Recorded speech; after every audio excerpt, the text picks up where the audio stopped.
Don't worry, Snuffy. One hot summer day, a tall yellow bird named Big Bird and a big furry Snuffleupagus named Snuffy climbed onto the number 6 Sesame Street bus. Big Bird had a backpack on his back. It was stuffed with 2 sleeping bags, food, some pots and pans, and a few dishes. Snuffy was carrying a long pole wrapped with canvas. He held it tightly in his snuffle as he made his way to the back of the bus, saying, "Excuse me and pardon me." He was being very careful not to bump into anyone.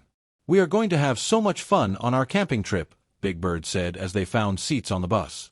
He unfolded a map and spread it across his lap. "We are here. The Lazy Days campground is here. All we have to do is stay on this bus until we get there. We can't miss it." Snuffy looked at the map. "It looks easy enough," he said. "Of course it is," Big Bird answered. "Don't worry, Snuffy." "Where will we sleep, Bird?" Snuffy asked. "We are going to sleep in our tent," Big Bird said. "Outside?" Snuffy asked. "Of course," Big Bird said. "You can't put a tent up inside.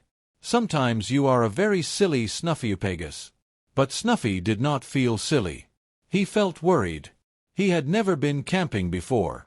He had never slept outside before.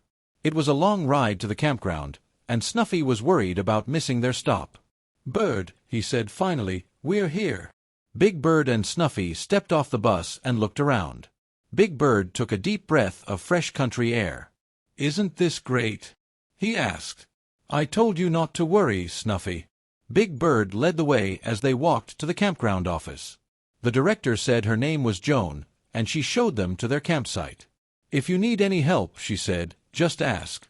Then she told them where they could go swimming in the lake. "There is a lifeguard on duty there," Joan explained. "Just follow the path with the orange signs." Snuffy and Big Bird waved goodbye to Joan. "Now all we have to do is set up camp," said Big Bird. "Do you know how to put up the tent?" Snuffy asked. "Don't worry, Snuffy," said Big Bird. "It's easy. Just watch me." Snuffy watched. He tried not to laugh when Big Bird got one side of the tent up, and the other side fell down. He tried hard not to laugh when Big Bird got tangled up in the canvas and fell down. "Why don't I hold the middle pole with my Snuffy while you tie the sides down?" Snuffy finally suggested. "Thanks, Snuffy," said Big Bird. "Let's cooperate." Soon the tent was up, and they had unrolled their sleeping bags. Snuffy looked around. The tent was like a little house, he thought. But he wondered what it would be like to sleep in the tent when it was dark outside. "See," said Big Bird. "I told you not to worry, Snuffy. It's not hard to put up a tent. Now let's go find that place to swim," said Big Bird. "Okay," said Snuffy, and he followed Big Bird down the path to the lake. "Let's just walk across these stones," Big Bird said. "Gee, Bird," Snuffy said. "They look awfully slippery. Why don't we stay on the path with the orange signs like Joan told us to?" "Don't worry, Snuffy," Big Bird said. "This is a shortcut. Watch me." Snuffy watched as Big Bird stepped on the first stone. Splash! He fell into the water. "Quick!" Snuffy cried. "Grab onto my Snuffy, and I'll pull you out." In a Snuffleupagus second, Big Bird was out of the water and on dry land again. "I think we'd better stay on the path this time," Big Bird said. "Then you won't be worried, Snuffy." Soon they came to a lovely, sandy clearing beside the lake. They waved to the lifeguard, and the lifeguard waved back. All afternoon they swam and splashed in the lake. Snuffy used his Snuffy to spray water over his back. Then he used his Snuffy to squirt Big Bird. "Wasn't it a great idea to go camping?" Big Bird said as they headed back to their campsite. Snuffy agreed that it was a good idea. In fact, he had so much fun swimming that he had forgotten to worry about sleeping in the tent. But when they reached the campsite, he began to worry again.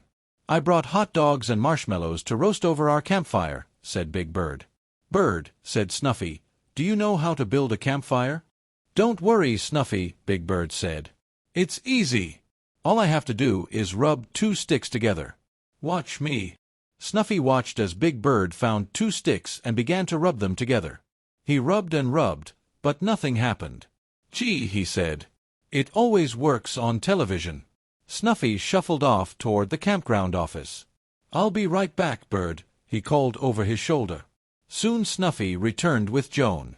She showed them how to dig a deep pit, and then she started the fire. "You should always have a grown-up help you build a fire and stay with you as long as the fire is burning," she told Big Bird and Snuffy. They asked Joan to stay for dinner. She showed them how to roast hot dogs and marshmallows on long sticks over the coals. After dinner, they sang songs around the campfire. Joan told Big Bird and Snuffy about the forest paths they could explore the next day. Then they looked up at the sky and wished on a star. Joan showed them how to find the Big and Little Dipper. "It's time for me to go back," Joan said. So she showed Big Bird and Snuffy how to put out the fire. They helped her shovel dirt into the pit to make sure the fire was out. As it got darker and darker, Snuffy got more and more worried. He wished he was back on Sesame Street in his own Snuffy-upagus bed. "What a great day," Big Bird said as he crawled into his sleeping bag. "I'm exhausted." Snuffy crawled into his sleeping bag, too. He was surprised by how soft and warm it felt. He snuggled down deep inside it. He lay there very quietly and tried hard not to worry. Snuffy could hear the gentle rustling of the leaves in the forest. He could hear the sound of a bird in a tree. He began to think about that bird in its nest. "That bird is camping out too," he thought. "It is safe and warm in its nest, just like I am safe and warm inside my sleeping bag." Snuffy began to think about all the other forest animals who were getting ready for bed. He thought about them so hard that he forgot about worrying. "Good night, Bird," Snuffy said. "Good night, Snuffy," Big Bird answered. But a few minutes later, Big Bird was still wide awake. "Snuffy," he said. "Yes, Bird." Snuffy asked sleepily. "I can't go to sleep. It's too quiet here. I miss the sounds of the buses, cars, and garbage trucks on Sesame Street. I miss my nest. I miss—" "Isn't your sleeping bag soft and warm?" Snuffy asked. "Yes," said Big Bird. "Good. Snuggle down deep inside it," Snuffy said, and Big Bird did. "Now listen," said Snuffy. "Listen carefully. Do you hear the sound of that bird? She's saying, 'Cheep, cheep, go to sleep,' to her baby birds." Big Bird listened. He could hear the chirping sound of a bird in the forest. Do you know that there are rabbits putting their baby bunnies to bed in rabbit holes all over the forest? There are mommy and daddy squirrels tucking their little squirrels into their beds in their tree homes. "There are?" asked Big Bird. "Oh, yes, Bird," Snuffy said. "There are all kinds of wonderful sounds in the forest, and all kinds of very sleepy babies. Bees are telling baby bees to stop their buzzing and shut their eyes. Little snakes are being told to stop hissing and to hush. Even the baby fish stop swimming and splashing as they get ready to go to sleep." Thinking about all those sleepy babies in their forest homes made Big Bird very sleepy, too.